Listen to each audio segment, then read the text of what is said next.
As a real estate agent, should you have one Instagram or two Instagram accounts? I get asked this question time and time again from people who are wondering if they should have two separate Instagram accounts, one for their personal life and one for their real estate life, or should they just have one? And in this video, I'm going to answer that exact question.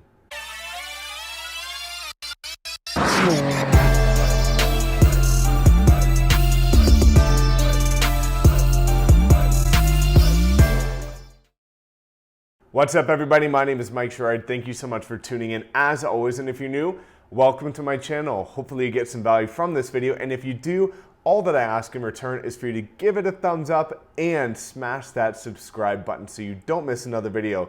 If you love getting content like this, tap that notification bell so you get notified each and every time I drop videos on a weekly basis. So without further ado, let's address this topic. It's something, again, that I get asked time and time again, often from new agents who are just getting the ball rolling or agents that just want to start using Instagram more for their business. So again, the question, should you have two Instagram accounts or should you just have one? And usually the people who are asking if you should have two separate Instagram accounts, they're asking that because they want to have one separate one for their personal life and one specifically for their real estate life. Now the answer is quite simple, but instead of just giving you a yes or no answer, I do want to give you some context and address why the answer is what it is. So my answer, and this again has been based on experience and what I've seen personally, is you should only have one Instagram account. They should be together, and that is firm, fixed, final. Now, why am I saying that? Well, people sometimes will say to me, Mike, I have stuff that I want to keep private and separate from my business. I don't want to be sharing my kids or my family or, other stuff like that. Here's what you need to understand is that you are a personal brand. As a realtor, we are all personal brands. We are brands as a business. We are our business. And what you need to understand is the fact that you need to build your personal brand and the like, know, and trust factor. So those are the three factors that you're trying to build and establish with people on social media. Specifically, again, we're talking about Instagram.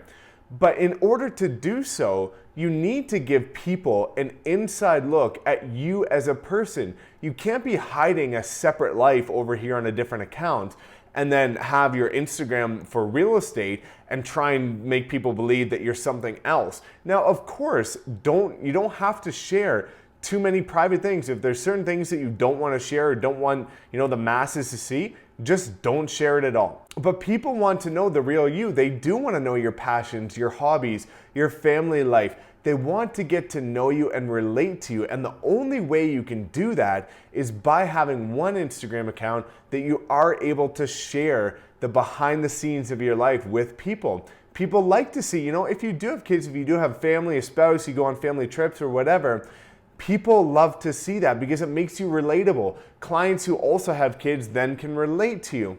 Again, if you have passions, like for me, it's mountain biking and cars. I like to show that with people because others can relate to that. So some people get it misconstrued because they feel like they need to separate that. But when you bring it together, it actually helps people build a stronger bond and a relationship with you. And it also gives you the ability to tap into different demographics and different groups of enthusiasts of similar passion and similar interests. Now, something else that I get asked is, how much personal should I share and how much business stuff should I share? Usually you want to use the 80-20 rule. This is something that, is a go-by and a staple in any industry for marketing. You want to use 80-20, 80% personal, 20% business. So the 20% business is things like just listed, just sold, coming soon, very real estate specific content. Now the 80% you're saying, well, Mike, how am I going to show that I'm a realtor if I'm doing 80% of my content is just personal? Now let me give you an idea of what I mean here. The 80% that's personal can be personal but have a business twist. And what I mean by that is that 80% of the content should have you personally in the photo or the video, which means that 80% can be you putting a sold sign up, taking a selfie in the picture. It can be you at an open house or doing a video walkthrough tour of a new listing or a coming soon or an open house or just sold. It can be you, again, on the job outside of a listing presentation or any food for thought, real estate related, buyer's tips, seller's tips, any market info, anything like that. It can be real estate related, but you personally need to be within the screen. And that's what I mean about the 80% should be personal related. But again, I need you to understand that you need to also be including things like your family, friends, passions, hobbies, interests, because people want to get to know the real you.